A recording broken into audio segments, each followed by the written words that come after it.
Hello, everyone, and welcome back to Ball Up Top, your weekly women's basketball podcast from No Cap Space. Tyler and Andrew here holding it down for you today. We are recording this right after South Carolina and Tennessee has just wrapped up. We got some takeaways for you. We got some previews both for the WNBA. We got some more trade talk after the massive trade. We've got February preview for the rest of this college season. I mean, we are barreling towards March Madness. It is here. But to get you ready for March Madness, you know the best way to do that? Buy home field. It's just our friends at Home Field using code NOCAP15 to get 15% off. Folks, I don't know if y'all have seen, first off, if you're on the video, you see Andrew with the Oregon hat. If you're on socials, I don't know if you just saw those hockey jerseys they just dropped. Oh, they look so good. They're so good. Home Field, please. You are suffering from success. There's so much good stuff at Home Field. Your favorite team is on there. You'll get your stuff. Get ready to rep for March Madness. But let's talk about this South Carolina-Tennessee game, Andrew. Just kind of some general takeaways here. I know we were kind of talking as we were recording, like, this is yet another SEC loss for Tennessee, but it's crazy how good a 3-5 in the SEC feels for this Kim Caldwell group to a point. She doesn't like moral victory. She's made that very, very clear. But you lose this game 70-63. Look, I can tell you from experience, there's teams that have lost worse to South Carolina. So just to kind of kick us off, open the floor to you, your general takeaways from this South Carolina-Tennessee game. Yeah, let's start with South Carolina as the winner. To the victor goes the spoils, right? Mm-hmm. Shout out to South Carolina for this year deciding that after being called boring because the games were predetermined in terms of their result all of last year, Dawn Staley said, I bet I'm going to make this some bitch interesting every fourth quarter, so you have to watch us all the way through. I know that's not what she wants, but here's the thing about South Carolina, man. Even absent Ashlyn Watkins, this game is an exemplification of why this team is an NCAA title contender. Mm-hmm. There's a lot of teams on the road with a non-favorable whistle getting run at pace after an emotional, mentally, physically taxing game against LSU that would have folded there and lost. And that's the thing with South Carolina is they just hit big shots when they need to. You know, there can be these stretches where it doesn't look good, and it did not look good in that fourth quarter. But when it is needed, you get a 70-foot, full court pass to Raven Johnson that she just drops in the bucket for the easy two. Mm-hmm. And those types of things are what is the difference between a team that wins in April and a team that wins in March. Mm-hmm. You got to win games like these. And as sketchy as it looked for a second there, at the end of the day, there's a minute to go and it's still a 3-possession game. I think with South Carolina, we're itching so hard for a game that comes down to the wire. And it's like, we get it. It's like Haley's Comet, we get it in March and April, maybe once or twice a year now. But that's the machine at work. We probably need to talk a bit about Joyce Edwards as a late freshman of the year contender. Mm-hmm. I don't think I really don't think this is hyperbole when I say it. I don't think I've seen a player on South Carolina with as high a ceiling as her since Asia Wilson. There's already an established floor, but if you look historically at South Carolina, the system as we know it kind of came into place after Asia left. Mm-hmm. And it turned into this scenario where you would have Aaliyah Boston and Camila Cardoso or, Destiny Henderson, Ty Harris.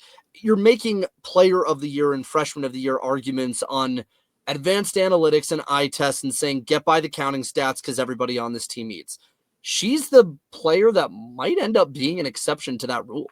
Like long term, she might be the player that the analytics and the eye test hits, but she might end up having the counting stats. Like you look at this game and she ends up finishing pretty well, all told, when all is said and done. Yeah. And that 18. To me, with 18 points, and she's already the leading scorer on this team.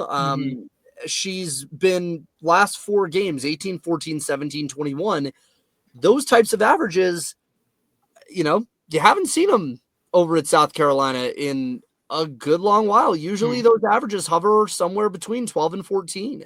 And while it's at 12 now, I think long-term, when you even out the SEC play numbers relative to her non-cons, where there's a lot of single-digit scoring efforts because she just wasn't getting the minutes at that point, buddy, this is a bona fide player that we are looking at here. And it might be a little late in the game, given where Sarah Strong and Michaela Blakes are at in the freshman of the year race, but she's number 3 easily. Yeah, easily number 3. I'd put her probably in the tier with Jelani Cambridge at Ohio State right now.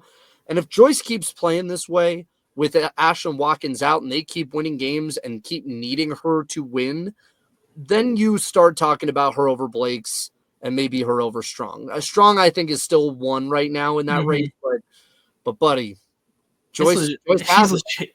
She's legit. That to you because Joyce has it. 100%. She has it. Yeah, I mean, it truly feels like the quality that you know, like it's something about those South Carolina bigs that they just possess, and like it's a feeling. I feel like when I don't know, like if it's just because like it's almost like a legacy at this point, you know, like just of the South Carolina big that has like it's just always been one. And, you know, even when we question if there is one, which we've both done, we've been told a lot about it, our questioning of it. Then Joyce Edwards comes, and I agree with your assessment that I do think it's too late in the game for award push in that type of way. But when it comes to the talent that she has and like just like the player that she is, she's easily in that top tier of freshmen. It's not even a debate. Like there's no question. Again, I don't think it's the award race because to your point, the limited minutes at the beginning of the year, stuff like that. But I mean, 18 points, 8 of 13. Like this is I always kind of go back to this when, especially with freshmen.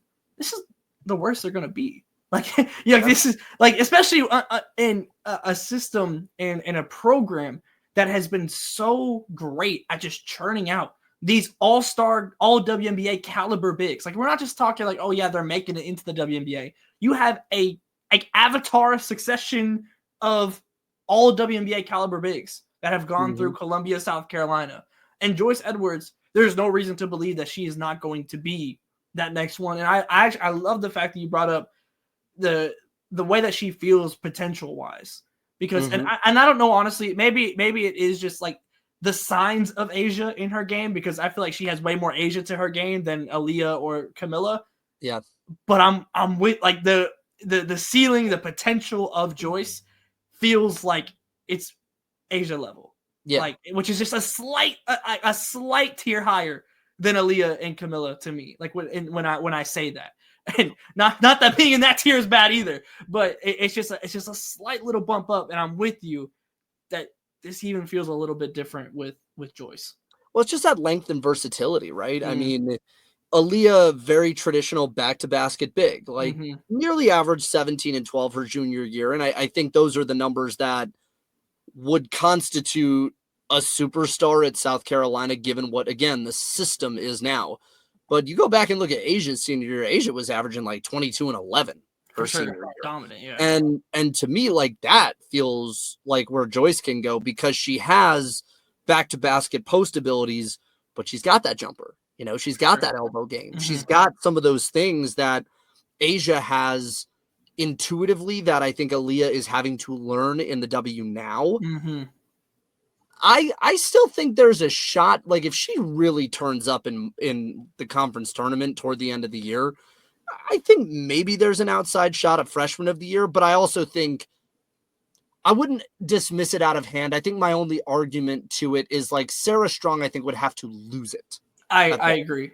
And I don't know if Sarah Strong would lose it. She's been so good too. Yeah, exactly. But to get back onto the South Carolina piece, you know, and to get back to the game piece, this is what you needed when Ashlyn Watkins went down. And you know, you mentioned it, and we'll take a bit of a victory lap because a lot of people were telling us, well, they got Miriam Dowda. Not to shade a kid, but I'm on these subreddits. I'm on Twitter. I see your tweets. I see your posts. A lot of South Carolina faithful not very happy with those minutes right now. And it, you know, she is a good player. She can give you contributions, but to put her in the same tier as Ashlyn Watkins was never going to be the move. Sanaya Fagan, kind of the same thing, because as great as she's been, she had 4 fouls, no points tonight. You know, she had a really bad outing, and that's the thing that I think people miss, is that when you talk about losing a player, you're not just talking about the ceiling of the player. You're talking about the consistency night in, night out that you're losing. And while the ceiling of a Sanaya Fagan or the ceiling of a Miriam Dowda, you know, could reasonably on one game get you something resembling Ashlyn level production, Ashlyn gives it to you every night. And that's the thing that you lose when you lose her to that injury. That said, you can still win games like this. You know, you can still beat LSU. You can be exhausted in every way and play a team that is designed schematically to exhaust you on the road with a Tennessee whistle, and you still win. I mean, that's the shit champions are made of. That's the shit the machine is made of. And so, you know, I wanted to do this first because I have a lot of really positive things to say about Tennessee and Kim Caldwell. And I didn't want this to turn into like, we're not talking about the winner here. We're talking about how great it is that the loser lost. So I want to make sure that South Carolina gets their due for another top 25 win and another manner in which they show you that they can win in a variety of ways.